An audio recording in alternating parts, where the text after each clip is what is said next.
Hello, welcome to another YouTube video. 2025 was not my year. I was really on a roll too. For the past couple of years, I'd been really active. I'd been going after my dreams, and I'd been reading a lot. But now I think that's slowed down a lot, especially because one of the reasons why I was reading so much was because of the pandemic. One of the reasons why I was reading so much was because of how much time the pandemic gave me. So one of the things that I'm going to do this year in order to get back into the productivity and the kind of the joy I was experiencing those years was get back into reading books.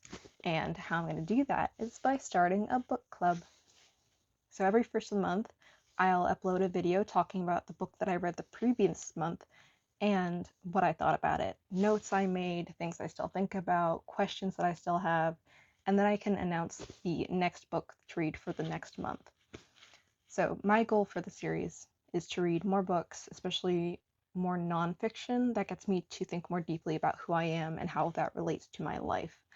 I've gotten really into sociology, and especially how fashion and the industry relate to sociology, because it started off as a hyperfixation, this big deep dive that I took into fashion, makeup, plastic surgery, and why people do these things, and why we as a society spend so much money on them.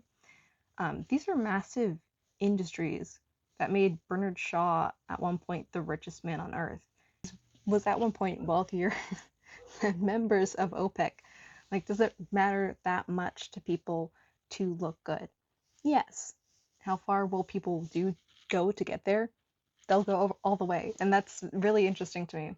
So that's why we're reading Presentation of Self in Everyday Life by Erving Goffman. I love the colors of this. And even like the fonts. This whole cover is kind of cool. The photo image is really interesting though. I looked it up. It's called The Critic by Arthur Felling, 1943, and he found this woman who was drunk at a bar. She was one of the regulars, and he brought her to the opening of this really important gala. And one of the members here, I think, she's royalty, and then the other is like a millionaire, which in 1943 did mean like even more than what it meant now. So one of the comments that it was made, I think, in the New York Times when it was first published, this image, was that this woman is focused on how many diamonds she's seeing all at once, and then these two are just thinking about the camera and how they're presented. So I do think it's an interesting choice for the book. I hope once I read this book, we can learn more about how this image relates to the content, but we'll see.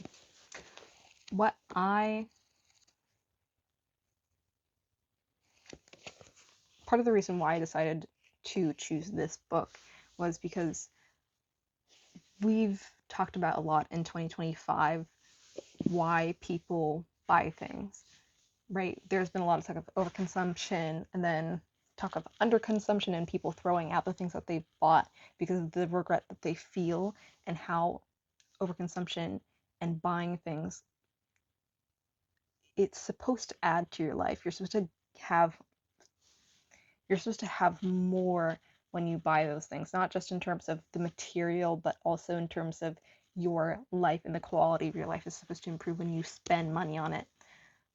But, I think we're questioning that a lot more. I see people talk about, for example, when the US put tariffs on China, and all these videos came out about how much it costs to make a lot of luxury items, and people were surprised that a Birkin costs like 50 cents to make, but then like a T-Rex worth of oil to buy.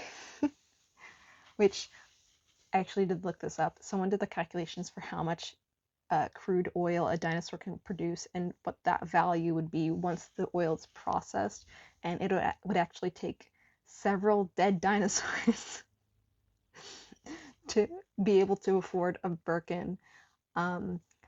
which is crazy for, leather.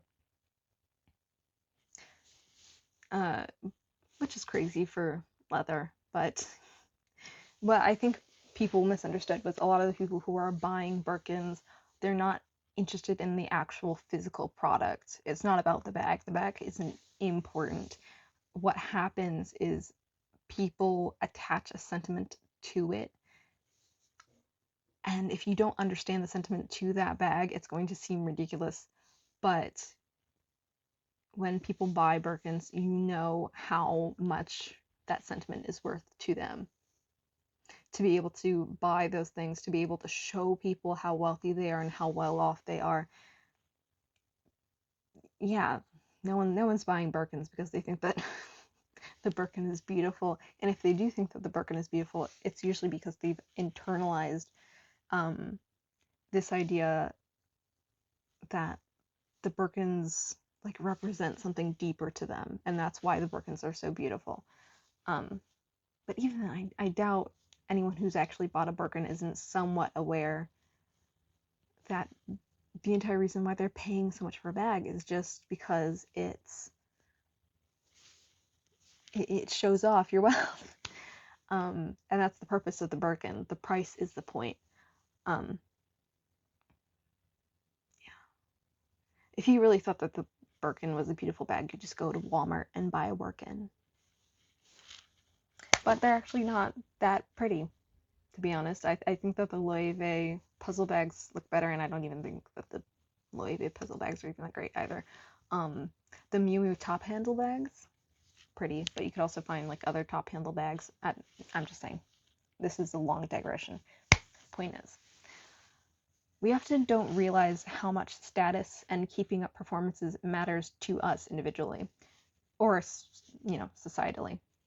At the same time, we know that we're buying a much more expensive version of something that is marginal in difference that can provide very marginal quality of life changes. So some people want a Le Creuset Dutch oven, but don't know what Dutch ovens or Le Creusets can provide more than like a regular Dutch oven that you buy anywhere else. People like to buy expensive things now, not because of the value that they bring to their lives in terms of happiness or aesthetic appeal, but because of the way they hope to be perceived and by the way they hope other people will think about them. Especially for being just able to buy an expensive car, expensive jewelry, expensive bags, whatever. So back to the book club.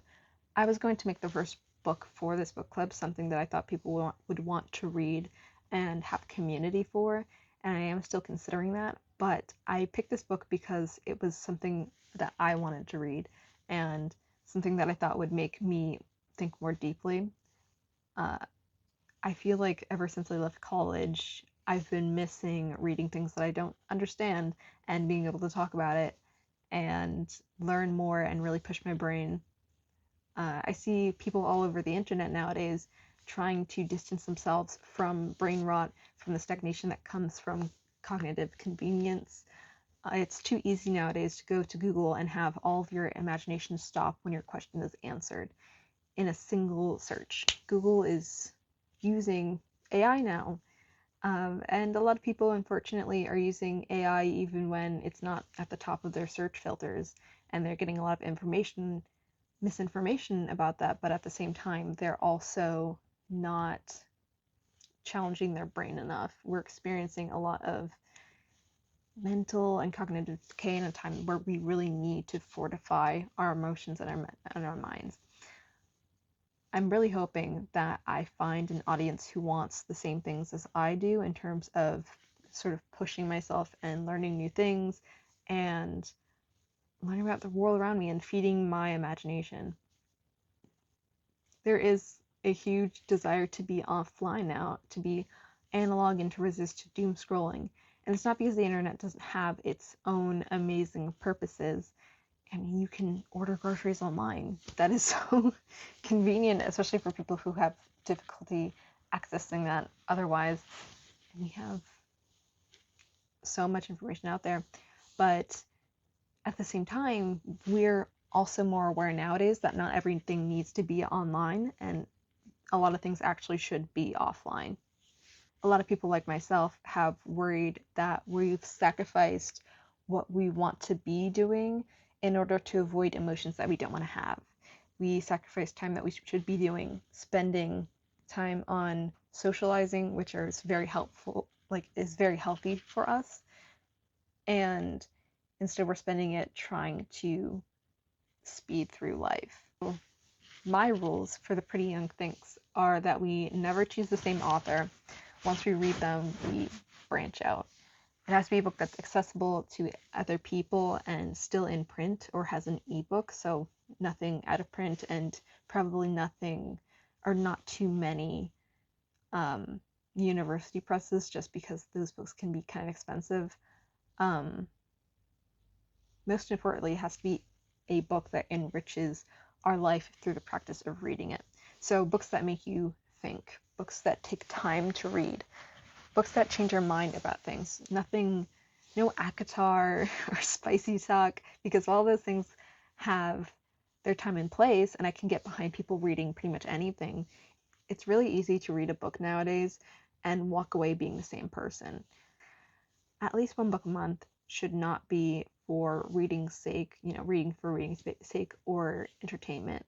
At least one should be about keeping your mind active and also being able to look at ourselves and our lives through a more purposeful lens. So this is January's pick. I'm recording this video in December right now, and I haven't read it. I found this at a bookstore, and I just thought that it was everything that I had been questioning about presentation of self. Now that I'm an adult and meeting people in different settings and in different contexts, I'm learning how to present myself with more purpose and intention than I have been, and I'm really looking for something that talks about that. It's less than 300 pages. It's only like 259, I think. And it's apparently a springboard for humanities and sociological studies. So, the author of this book, Erving Goffman, was a Canadian-American sociologist born in 1922. So, when reading this, we have to give it a tablespoon of salt, knowing the time period that this is written in. The book is written in 1959.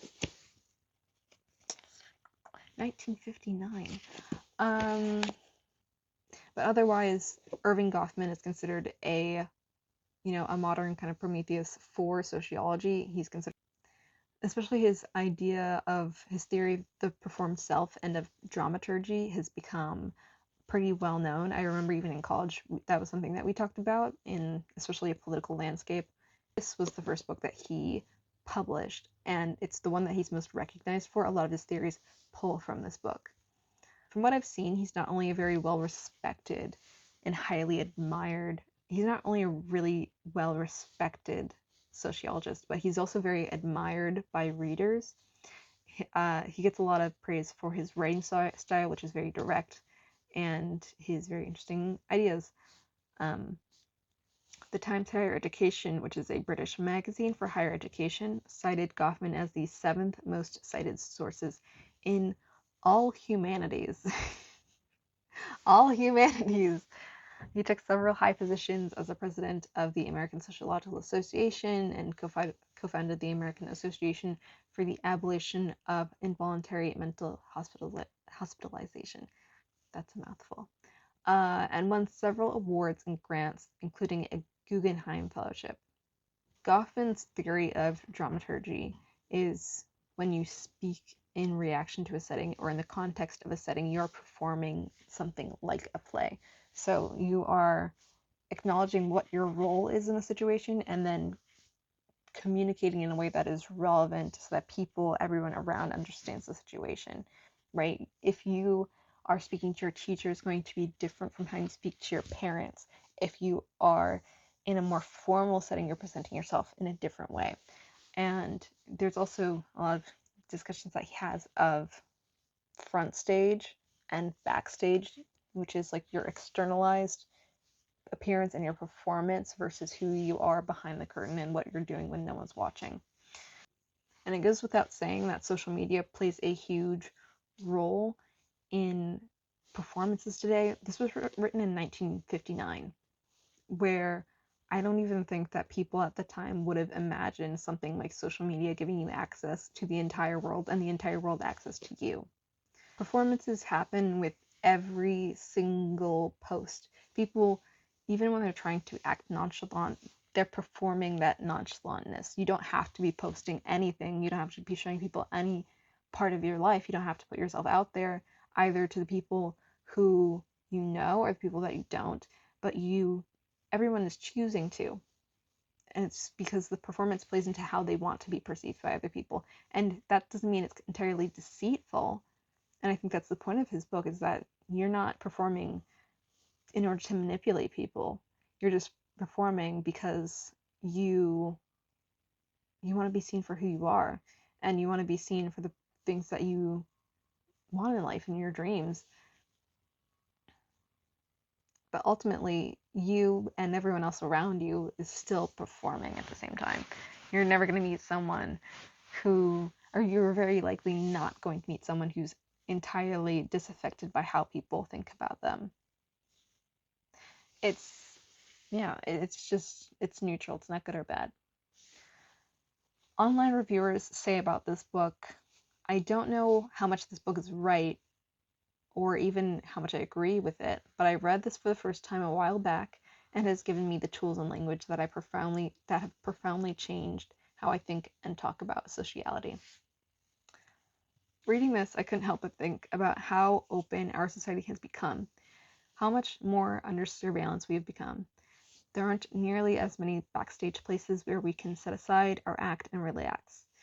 I've been thinking about particularly the open plan office spaces. I'm not sure it is unequivocally a good thing that people have nowhere to hide and to have to let their guard down for a moment. I keep thinking of that lovely scene in the Newton Letter by Banville where a man feels incredibly close to the woman he had just made love to as he watches as she unconsciously picks her nose beside him. I didn't read all the way through that review when I put it in my notes. Explains in 250 pages why parties are terrible. 5 stars now, 5 stars forever. I'm really excited to read this book. To sum it up, February 1st, I'll publish my review of this book, which is linked in the description below, my notes, what I found interesting, and what I have to say about it. And I hope you all read it too and comment on it in that video. I'll also announce the next book pick for the month. In the meantime, go watch my other videos. I'll be uploading once a week at least. My journal Ecosystem and 2026 trend predictions should be out in the next 2 weeks. So thanks everyone for watching, and bye!